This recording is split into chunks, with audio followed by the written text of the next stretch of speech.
네, 예고해드린 대로 여야의 입장에서 지방선거 그리고 민주당 상황 여러 가지 정치 현안들 저희가 날카롭게 분석하는 시간 마련했습니다.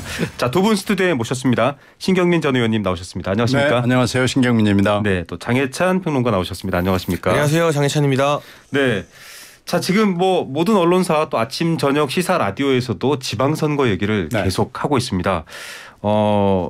여러 가지 얘기가 나오고 있는데 지금 생각 외로 의외로 지금 민주당이 좀 고전을 하고 있고 또 박빙이라는 표현이 이제 그런 걸 설명하고 있는데 어렵다라는 평가가 있습니다. 일단 이번 지방선거의 전체 판세 어떻게 보는지 좀 총평 얘기를 들어봐야 될 것 같거든요. 신 전 의원님부터 먼저 한마디 해주시죠. 지금 뭐 최악의 상황으로 가는 거 아니냐라는 평가들 전망들이 민주당 안에 있는 게 사실이고요. 네. 그렇게 되면 이제 호남에 3곳하고 제주도 4개 그리고 이제 지금 현재 박빙 내지는 경합 뭐 박빙 열세 우세 뭐 이런 카테고리로 나누는 곳이 경기도, 충남 그리고 이제 세종, 네. 뭐 대전 이렇게 4군데를 꼽을 수가 있죠. 네. 여기서 만약에 다 이긴다면은 4+4가 되는 거고요. 네. 다 진다 그러면 이제 4개밖에 못 건지게 되는 13대 4가 되어버리는 거죠. 최악의 상황이 될 수도 있는 거죠. 그렇게 되면 호남 자민련이 될 거라고 우리들이 이제 아주 비관을 하는데 뭐 그렇게 될 수야 있겠느냐. 4+알파로 해서 우리가 그 알파가 4개가 될지 뭐 몇 개가 될지 모르지만 4+알파 특히 중요한 곳이 경기 지역이니까 경기도는 어떻게든지 가져와야 되지 않겠느냐. 되게 지금 이런 얘기들이 오고 가고 있는 현실이죠. 네, 좀 상황에 대한 총평을 하셨고요. 장혜찬 평론가께서는 어떻게 구도를 보고 계십니까? 그러니까 저도 신경민 의원님 말씀하신 것과 대체로 비슷하게 분석을 해요. 그런 이야기 등을 제 SNS나 방송 통해서 말하고 있는데 이게 결국 선거는 1% 이겨도 이기는 거고 지면 지는 거기 때문에 현재 국민의힘 일부에서 뭐 13대 4 이렇게 말하는 건 좀 섣부른 것 같고요. 아까 말씀하신 경합 지역, 박빙 지역 4군데에서 민주당이 만약 1%라도 이기면 이게 9대 8이 되면은 전체 선거 구도에서는 민주당이 승리했다라고 언론이 평가할 수밖에 없거든요. 그렇기 때문에 마지막까지 국민의힘 내부에서는 긴장의 끈을 늦추지 말고 방심하면 안 된다라는 당내 분위기가 있습니다. 다만 한 가지 이번 선거의 최대 변수는 대선에서 패배한 이재명 후보의 출마라고 할 수 있겠는데요. 이게 우리 정치사에서 좀 유례가 없는 일이긴 하잖아요. 대선 패배 직후에 한 2-3달 만에 선거에 다시 나오고 또 전체 총괄 선대위원장으로 지방선거를 지휘한다는 게 그래서 이재명 후보가 사실 지난 대선에서 석패했지만 표를 많이 얻었기 때문에 처음에는 저희도 긴장을 많이 했습니다. 여전히 긴장하고 있지만요. 그런데 결과적으로 이 시점에서 돌아보면 이재명 후보의 이 빠른 출마가 민주당에게는 오히려 실이 되고 국민의힘 입장에는 이제 정권 교체 이후에 다소 느슨해질 수 있는 지지층을 한껏 결집시키는 좀 호재가 된 측면도 없지 않아 분명히 있다. 그리고 이재명 후보가 워낙 이제 논란을 많이 일으키는 화제의 중심이기 때문에 근데 지금 나오는 논란들이 뭐 지나가고 있는 승용차 차를 두드리고 따라가서 욕하지 마라 한다던가 여러 가지 좀 이 국민들 봤을 때 잘잘못을 떠나서 눈살이 찌푸려지는 논란들을 본인이 많이 야기하고 있거든요. 이런 측면들이 여당이 된 국민의힘에게 야당을 여전히 공격할 수 있는 뭔가 먹거리를 생산해 주기 때문에 이재명 후보의 출마가 전체 선거판으로 봤을 때는 국민의힘에게 오히려 호재로 작용하고 있다는 그런 이례적인 이야기도 할 수 있겠습니다. 신 의원님, 사실은 이재명 후보가 개항을 해 출마를 하고 박빙이라는 보도 나오는 것 자체가 사실은 조금 뭐랄까요 자존심 상하는 일일 수 있잖아요. 어떻게 보십니까? 이게 지금 분당의 안철수 후보와 비교가 되기 딱 지금 좋거든요. 안철수 후보는 여유 있는 지금 우위를 점하고 있고 지금 개항을은 그렇지 않잖아요. 첫 번째 여론조사 다들 기억을 하실 텐데 유정선이라는 무명의 정치인, 로컬 정치인이죠. 그분에게 10%포인트밖에 이기지를 못하고 그 뒤에 골든 크로스 비슷한 게 주말에 바로 이어지면서 지금 나오는 여론조사가 쭉 있는데 이기는 것보다는 지는 게 많아요. 물론 오차범위 내라고는 하지만 그러니까 영 지금 체면이 말이 아닌 거죠. 그러니까 전국을 돌아다니면서 해야 되겠다는 총괄선대위원장의 역할은 일단 접어두고 개항을 해 총력을 경주해야 됩니다. 그래야 지금 그것도 잘 승부를 예측하기 힘든 이기더라도 아주 박빙으로 이길 수밖에 없는 상황인 거죠. 예, 그러니까 이재명 후보의 약점은 뭐 너무 지금 많은데 뭐 하여튼 명분상으로 밀어내기 출마라는 것도 있지만은 사법 리스크를 그 여당 쪽에서 꾸준히 강조를 하고 있고 선거 운동 저는 전략이 잘못됐다고 봅니다.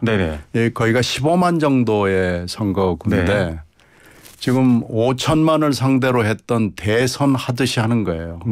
거기에 뭐 개딸들이라고 그러는 굉장히 많은 지지자들을 모아놓고 요란법석을 하면서 출마 선언을 하고 또 그 지지자들과 함께 15만이면은 그렇게 큰 선거구가 아니거든요. 근데 거기를 누비고 다니면서 여러 가지 무리를 일으키는 선거 운동은 역효과가 납니다. 그러니까 15만과 5천만의 선거 운동은 분명히 다른 거고요. 선거 규모에 있어서 전략적 그리고 차이. 이게 말하자면 보궐선거잖아요. 그러면은 투표율이 매우 낮다. 아무리 이게 지방선거가 끼어 있다고 해도 보통의 대선이나 총선보다 투표율이 낮다. 그러니까 한 표 한 표가 중요합니다. 그러니까 몸을 낮추고 읍소하고 호소하면서 하면 저는 승산은 있다고 봅니다. 그러나 앞으로 남은 기간 동안 매우 정교하고 잘해야 승산이 있다고 봅니다. 지금 사실은 대통령 선거는 뭐 80%에 육박하는 투표율 또 국회의원 선거도 마찬가지인데 지방선거는 전통적으로 60%가 되기 어려운 경우가 많지 않습니까? 그만큼 중도층은 뭐 사실은 별로 투표에 관심이 없다. 대선 때 국회의원 선거 때 난 역할을 했으니까 좀 그래서 이건 좀 정치 중심적인 아젠다랑은 맞지 않다 이런 평가도 있어요. 장혜찬 평론가님 어떻게 보십니까? 일단은 많은 분들이 대선에 투표할 때 총선에 투표할 때 또 지선에 투표할 때 투표 성향이 좀 달라진다는 연구 결과들이 있어요. 대선이나 총선 같은 전국 단위 선거에서는 당을 보고 투표하는 경향이 강합니다. 그런데 지선에서는 예를 들면 내가 특정 A 정당의 지지자라 해도 우리 동네의 일꾼을 뽑는다는 느낌이 훨씬 더 강하게 유권자들에게 전해지기 때문에 이 사람이 우리 동네에서 얼마나 노력을 많이 하고 연고가 있는지 일을 잘 할 것 같은지를 두고 내가 평소에는 A 정당을 지지했다 하더라도 이 내 지지 정당과 다른 투표를 할 가능성이 다소 높아집니다. 그런 점에서 물론 이번에 치러지는 재보궐선거 같은 경우는 국회의원을 뽑는 선거지만 지선과 함께 벌어지기 때문에 그런 전통적인 전국 단위 정치 선거보다는 이 지역 연고나 이런 점이 강점으로 여겨질 수밖에 없는데 이재명 후보가 연고 전혀 없는 개항을로 출마를 한 것 그리고 그것이 과거에 노무현 전 대통령이 부산 출마했던 것처럼 험지로 나가는 느낌은 전혀 아니었잖아요. 사실 민주당의 양지로 간 것이기 때문에 이게 지역 유권자들에게 반발을 불러일으키면서 개항을 해서 어려운 결과가 나는 것 같고요.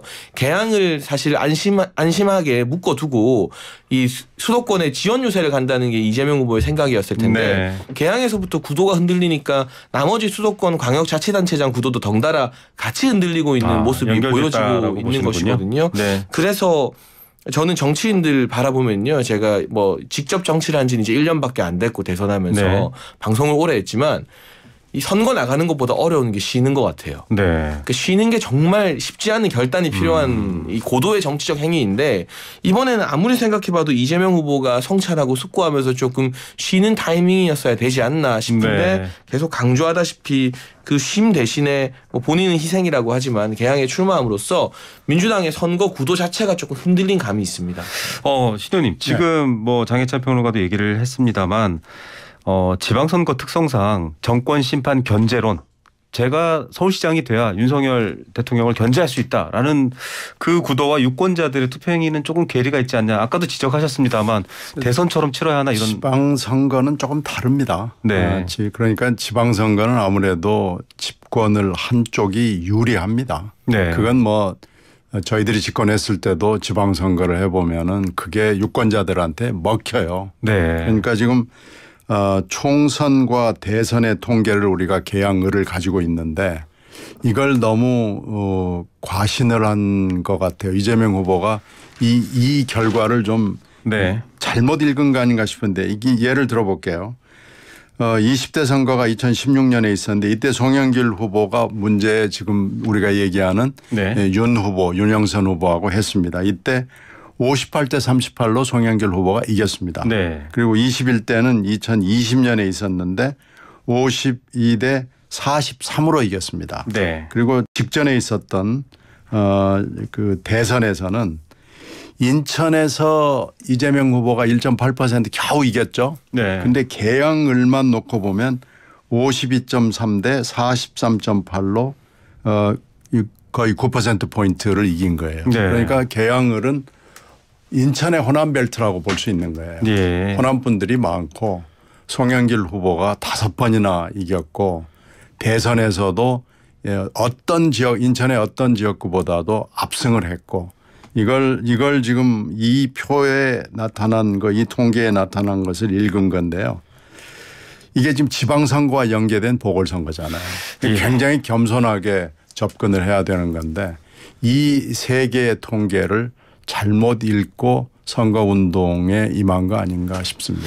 예, 뭐 지방선거에 대한 여러 가지 영향도 나중에 여쭤보겠습니다만 2018년 7회 지방선거 때는 17개 중에 14개 민주당 승리를 했고 기초단체장도 26개 중에 151개가 승리를 했죠. 자, 그럼 다른 얘기를 좀 넘어가 보겠습니다. 구체적으로 볼 지역 중에 하나가 경기도지사 선거인데요. 이런 생각이 들어요. 사실은 지금 김은혜 후보가 악재가 터졌습니다. 그 KT 채용 관련해서.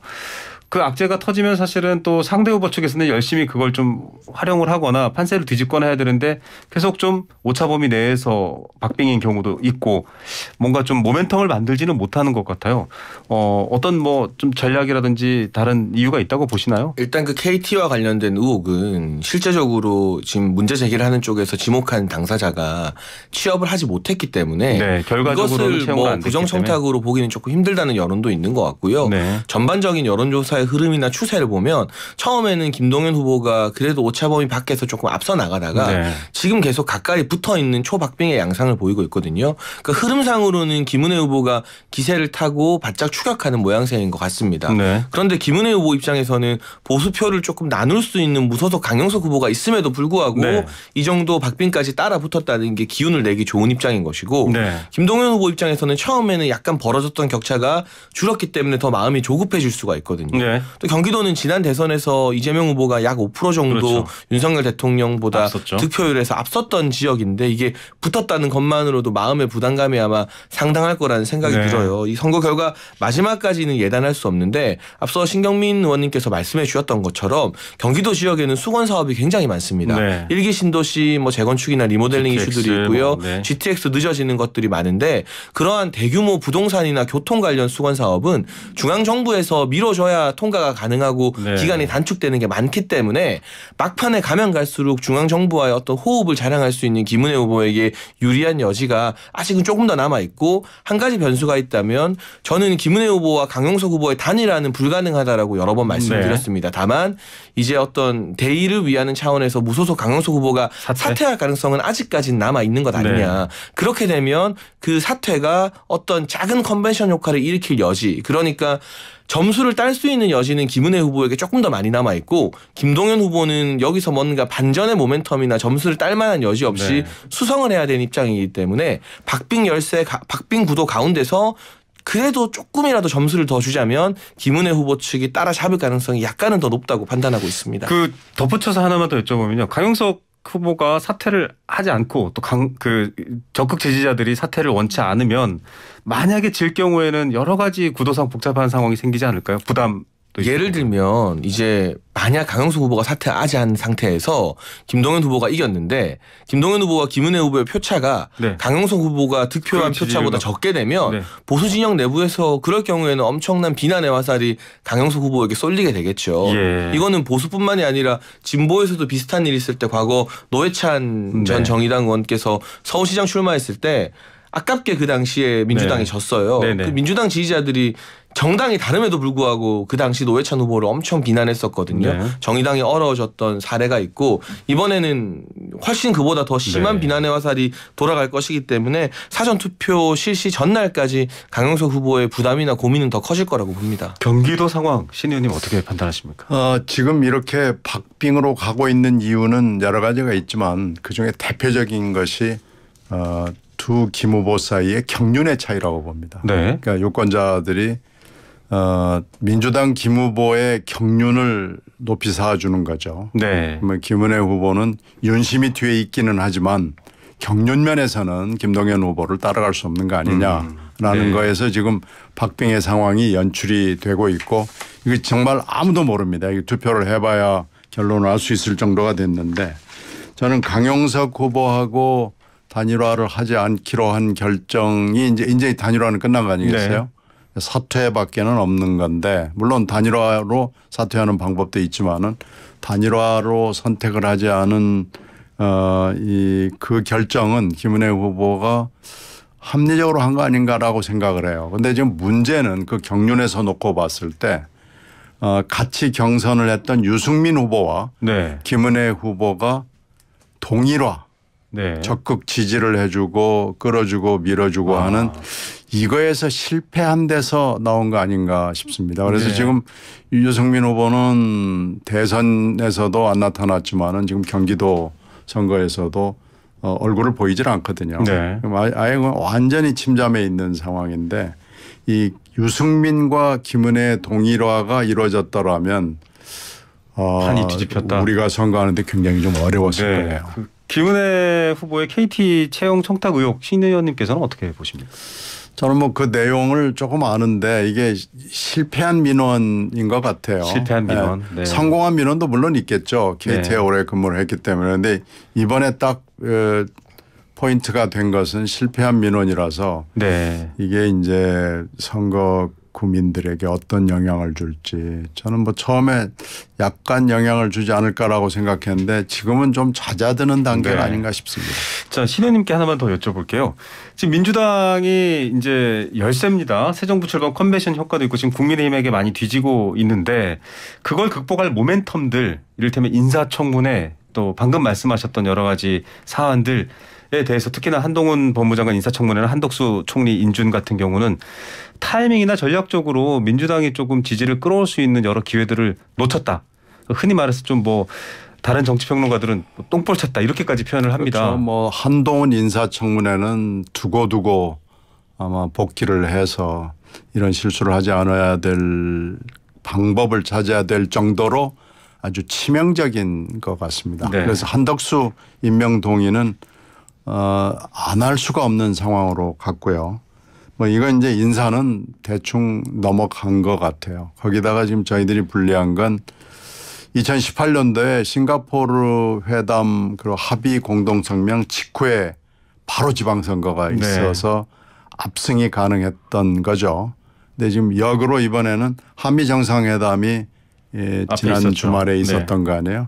물론 시차는 그때보다는 훨씬 깁니다마는 한미 정상회담은 사실은 이렇게 실패하기는 굉장히 어려운 회담입니다. 한미 정상회담이 엉망으로 된 경우를 찾는 게 거의 없습니다. 그렇기 때문에 한미 정상회담은 기본만 해도 그냥 나쁜 영향을 주지는 않고 플러스 효과가 있죠. 그래서 우리가 민주당 입장에서 모멘텀을 찾기가 쉽지는 않죠. 물론 뭐 5.23 노무현 대통령 추모식이 그런 모멘텀이 될 거다라고 얘기하는 의원이 있었지만은 저는 그건 좀 추모식은 추모식이고요. 그건 그렇게 큰 결정적 모멘텀이 되기는 어렵다고 봅니다. 자, 장혜찬 평론가님. 지금 선거 때 또 등장했던 이야기 중에 하나가 민영화 이야기예요. 김대기 비서실장의 인천공항공사 얘기 때문에 나온 얘기인데 어떻게 보십니까? 근데 이걸 가지고 지금 송영길 후보 측이나 민주당에서 굉장히 적극적으로 공세를 펼치고 있는데 여론 지형에는 큰 변화가 없어요. 저는 과거에 뭐 광우병 파동도 있었고 여러 가지 이 국민들을 혼란스럽게 했던 가짜 뉴스나 이른바 선동에 대해서 우리 국민분들이 만성이 생겼다, 내성이 생겼다. 단순히 하나의 워딩만 보고 이게 정말 그런가 보다 이제 쓸려가지 않는 판단 기준이 생겼다고 보고요. 그리고 국민의힘 측에서도 여기에 대해서 아주 빠르게 대처를 적절히 한 것 같습니다. 권성동 원내대표를 주축으로 해서 그럴 사실이 없다. 윤석열 정부 5년 내내 뭐 철도나 전기 같은 기간 시설에 대해서는 민영화 추진할 계획이 없다라고 밝혔고 해당 발언을 하신 정치인에 대해서는 공직선거법 위반으로 고소고발 절차도 들어갔고요. 우왕좌왕하지 않고 빠르게 선을 딱 그은 부분에 대해서 국민 여러분께서 불안해하지 않고 판단을 하는 것 같습니다. 근데 이제 구조적으로요. 야당이 선거할 때 가장 강력한 프레임은 정부 여당을 견제하게 해달라는 겁니다. 그 프레임이 이기느냐, 이 정부 여당의 국정 운영 안정 프레임이 이기느냐의 싸움이고 나머지 주제들은 그렇죠. 전부 다 미시적인 이슈들인데 네. 저는 결정적인 이번 지방선거 민주당이 어려워진 원인은 검수완박에 있다고 봅니다. 네. 이게 지방선거와 직결된 이슈는 아니지만 정권 교체를 했고 새로운 대통령이 선출된 당선인 신분의 상황이었는데도 민주당이 국회에서 얼마나 강력한 권력을 행사할 수 있는지 우리 국민들이 다 두 눈 뜨고 지켜본 거예요. 그러니까 검수완박에 대한 동의 여부와 무관하게 민주당이 아직도 권력이 이렇게 많구나. 의회를 장악하고 있는 게 이렇게 무서운 거구나. 대통령 당선인이 아무것도 할 수가 없는 상황이구나라는 걸 국민들이 봤기 때문에 오히려 여전히 견제받아야 될 강력한 권력은 민주당이구나라는 인식을 국민들에게 심어준 그 검수완박 강행 돌파가 민주당이 지금 야당 입장에서 우리가 정부 견제하게 해주세요라고 말하는 게 이제 안 먹히게 만든 결정적 패착이었다고 생각합니다. 그렇게 보시는 분도 있어요, 신 의원님. 이미 견제는 입법부에서 의회에서 하고 있지 않느냐. 지방선거에서 견제를 이제 뭐랄까요 주제로 국민들을 설득할 필요가 있느냐 이런 말도 있던데 어떻게 보십니까? 아니 역설적이지만은 지방 권력이 한쪽으로 쏠리는 것은 좋지 않습니다. 네. 그건 뭐 어느 당으로 가든지 간에 그 견제 논리는 유효합니다. 그래서 네. 그 견제 논리 플러스 지금 민주당이 유권자들에게 다가설 수 있는 그다음 제일 중요한 논리는 인물 경쟁력입니다. 알겠습니다. 그래서 인물 경쟁력 지금 박빙의 상태를 보이는 곳이 다 보면 인물 경쟁력에서 민주당이 앞서는 곳입니다. 네. 한마디로 선거는 뭐 여러 가지 뭐 인물 구도 네. 뭐 조직 바람 이렇게 있지만은 인물이 안 되면요. 네. 구도와 바람이 아무리 받쳐줘도 잘 안 되거든요. 자, 뭐 새 정부 출범과 여러 상황 아까 말씀하셨던 장혜찬 평론가 말씀하셨던 그런 부분들도 있겠습니다만 인물 또 강조해 주셨고요. 자, 노무현 대통령 추도식은 추도식으로서 가야 되는데 여기서 또 여러 소란스러운 목소리가 좀 나왔었고요. 박지원 비대위원장이 쇄신과 반성을 강조하면서 고개를 숙이고 기자회견을 했습니다. 그 자리에서도 좀 그런 반응들이 나왔는데 팬덤 정당이 아니라 대중정당으로 만들겠다. 이건 신 의원님께 먼저 여쭤봐야 될 것 같아요. 민주당에서 굉장히 또 당 지도로서도 활동을 많이 하셨고 하셨으니까요. 이 표현 어떻게 보십니까? 쇄신의 어떤 메시지로서. 맞는 얘기죠. 네. 뭐 백반지당한 얘기인데 지금 이 시점에 갑자기 비대위원장이면은 당대표거든요. 네. 물론 뭐 20몇 살이다 어쩌다 하는 얘기는 있지만 당대표고 선거를 지휘해야 되는 입장인데 이게 아주 굉장히 어렵고 지난한 거 우리가 지난 몇 년 동안 이 문제를 해결을 못했습니다. 네. 갑자기 이걸 들고 나온 뭐 배경이 있을 텐데요. 짐작가는 배경은 있습니다만 이걸 지금 해가지고 뭔가 선거에 유권자들한테 호소하고 이게 어필할 수 있을지 네. 저는 잘 모르겠어요. 좀 네거티브한 영향을 주지 않나라는 생각인데 어떻게 보셨습니까? 그런데 사실 이러한 반성이나 사과가 동력을 얻으려면 박지원 공동비대위원장 혼자 할 게 아니라 네. 이재명 총괄선대위원장, 윤호중 공동비대위원장, 박홍근 원내대표 등등이 다 같이 나와서 무릎 꿇고 읍소해야 되는 상황이거든요. 네네. 비슷한 수준의 여론 지형이었다면 국민의힘 지도부는 아마 그렇게 읍소했을 겁니다. 네. 그런데 사실 20대 중후반의 공동비대위원장 혼자 이런 사과를 하고 오늘 아침 비공개 회의에서는 뭐 윤호중 비대위원장이 고성을 질렀다는 언론 보도도 나오고 네. 있고 이게 국민들 봤을 때 이 사과의 적정성 여부를 떠나서 네. 이 젊은 여성 비대위원장은 이렇게 고군분투하는데 민주당의 기득권들은 사과 하나 반성 하나 안 하겠다고 그 박지원 비대위원장을 윽박 지르면서 자기 자리 지키겠다고 용쓰는 게 아닌가 네. 이런 굉장히 이 보기 나쁜 보기 좋지 않은 좀 당내 이전 투구 양상으로 비춰질 우려가 있어서요. 일단은 이 같은 굵직한 메시지를 낼 때 당 지도부를 설득하지 못한 박지원 공동비대위원장의 어떤 정무적인 능력에도 문제가 있습니다만 이런 사과나 반성이 나왔을 때 속은 부글부글 끓더라도 지도부라면 네. 우리도 사과한다 반성한다 하고 이걸 같이 띄워주는 모양새가 돼야 되는데 네. 박지원 비대위원장과 윤호중 비대위원장이 싸우는 모양새가 돼버렸잖아요. 네. 이 자체가 훨씬 더 안 좋은 영향을 끼치는 것 같습니다. 신 의원님. 아니 이게 저도 어저께 그거 보고 깜짝 놀랐는데 아침 방송 8시 때 방송에 나와서 오늘 10시에 하겠다 네. 얘기를 했고 그 내용이 이제 보니까 그렇게 돼 있고요. 또 혼자 나왔더라고요. 네. 그리고 직후에 윤호중 공동비대위원장은 난 모르는 일이다라고 얘기를 하고 이게 그리고 이 쇄신과 반성이라는 게 지금 선거 이게 열흘도 안 남긴 상황에서 이렇게 지금 해야 되는 것인지 이렇게 해야 되는 것인지 이해가 되지를 않아요.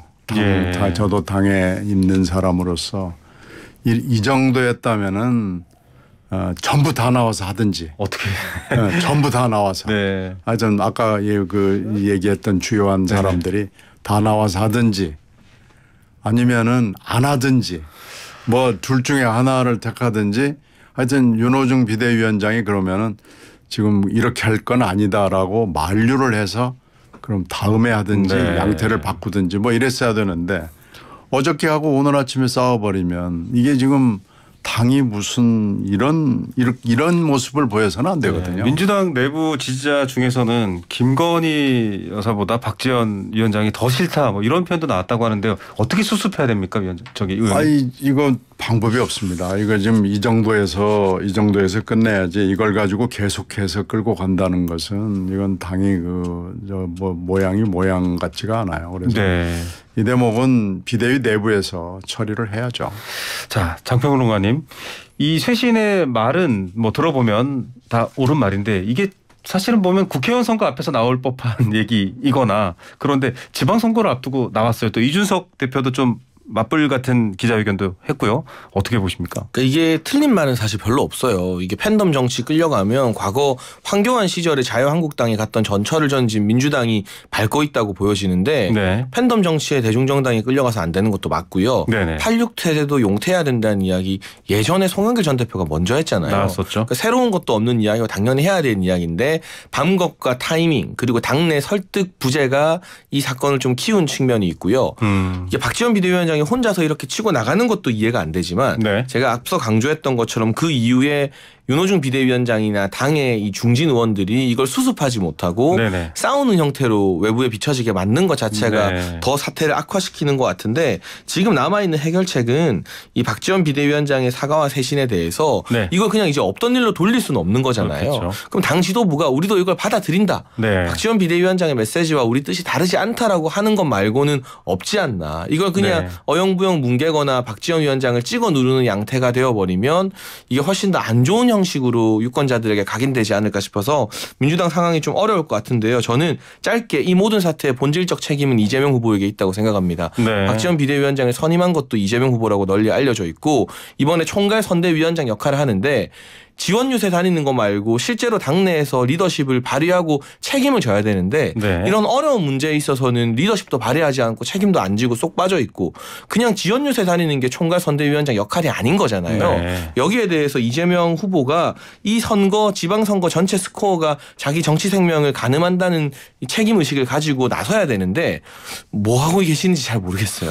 이재명 후보가 등장해서 뭔가 역할을 해야 될까요?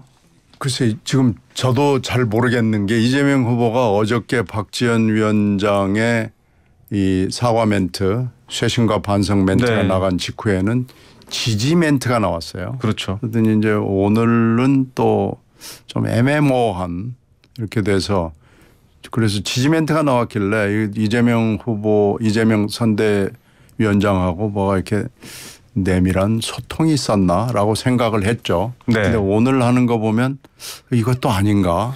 오히려 이재명 후보의 이른바 팬덤이라고 불리는 뭐 개딸들 뭐 이분들도 굉장히 박지원 비판했거든요. 그 개딸들하고 박지원 위원장하고 각을 세운 건 여러 번 있습니다. 그러니까 근데 박지원 위원장은 이재명 위원장이 생각하는 것을 그대로 많이 발언으로 소화해 줬거든요. 그러니까 이재명의 생각을 박지원 위원장이 얘기하고 개딸들이 박지원 위원장을 비난하고 하는 양태는 여러 번 반복이 됐어요. 그래서 그건 낯설지 않은데 이제 이 반성과 쇄신의 어저께 사과가 그러면 이재명 위원장하고 어느 정도의 연계를 가지는 것인지를 저희들이 지금 전혀 짐작이 잘 가지 않습니다. 자, 이런 상황들이 지금 계속 뭐 이어지고 있는데 또 뭐 지금 정부 출범을 놓고 사실은 인사 문제라든지 또 청와대를 비롯한 주요 보직을 검사 출신으로 좀 채운 부분들 그런 비판 요소들도 있는데 쏙 들어갔습니다. 사실은 국힘이나 정부 쪽에서는 좀 유리한 상황이라고 봐도 될까요? 그러니까 인사청문회에서 보통 실점을 많이 할 수밖에 없거든요. 네. 그러니까 이 지방선거를 직전에도 인사청문회나 여러 가지 말씀하신 검찰 출신 인사를 다수 포진된 것 등등이 국민의힘이 방어하기 굉장히 어려운 포인트였는데 솔직히 말씀드려서 국민의힘이 방어를 잘했다. 윤석열 정부가 방어를 잘했다기보다는 민주당이 공격을 못하고 자책골을 많이 넣는 바람에 이 국면 자체가 흐트러지면서 그냥 유야무야 잘 넘어가 버렸죠. 네. 그 이후에는 이제 정부를 대상으로 한 대립각이 좀 안 나오고 있는 측면 아니겠습니까? 네. 그래서 이 부분에 있어서 만약 지방선거에서 국민의힘이 좋은 성과를 얻게 된다면 첫 번째 공신은 이재명 후보고요. 두 번째 네. 공신은 철험의 의원들이다. 뭐 이렇게 평가할 수밖에 없죠. 자, 신의원님은 어떻게 판단하십니까? 인사청문회는 너무 잘못됐어요. 네. 뭐 변명의 여지가 없습니다. 그건 전 국민이 또 다 지켜봤기 때문에 인사청문회를 특히 한동훈 인사청문회를 준비했던 의원들은 아주 심하게 얘기하면 전혀 의원으로서의 의무를 이행하지 않았습니다. 사실 한동훈 장관이 굉장히 큰 권한을 갖게 됐습니다. 이게 지금 얼마나 중요한 인사청문회고 물론 윤석열 대통령으로서는 필수적인 인사였기 때문에 어떤 인사청문회를 해도 아마 임명했을 겁니다. 네. 청문회 보고서 채택 여부와 관계없이. 그렇더라도 한동훈 후보자 당시 한동훈 후보의 이러이러한 문제는 분명히 있다라는 네. 것을 국민들에게 설명했어야 되고요. 설명할 수 있었습니다. 그런데 이것을 실수를 연발하면서 청문회에서 뭐 희화화가 되면서 거의 그 공격을 하던 민주당 의원들이 어떻게 보면은 이렇게 청문회를 해도 되느냐 더군다나 네. 이렇게 중요한 청문회를 이렇게 준비해도 되느냐라는 비난을 받게 되고 민주당 내부에서도 아니 이건 도대체 네. 어떻게 수습을 해야 할 수 있느냐라는 네. 비판을 받았거든요. 한동훈 장관의 막강한 권한에 대해서는 짧게 한마디 부탁드립니다. 예상했던 대로 대통령의 최측근은 네. 한동훈이라는 게 세계 만방에 입증됐습니다. 네. 장평근 의원님. 한동훈 장관이 본인의 권한 안에서 일을 제대로 잘 하느냐 못하느냐의 문제인 것이지 지금 네. 뭐 특별히 월권을 했다거나 뭐 인사를 남용했다는 지문은 네. 아직까지 포착되고 있지 않아서요. 관심이 큰 만큼 국민들이 평가할 거라고 생각합니다. 국민들의 평가. 예. 두 분 말씀 오늘 여기까지 듣겠습니다. 감사합니다. 네, 감사합니다.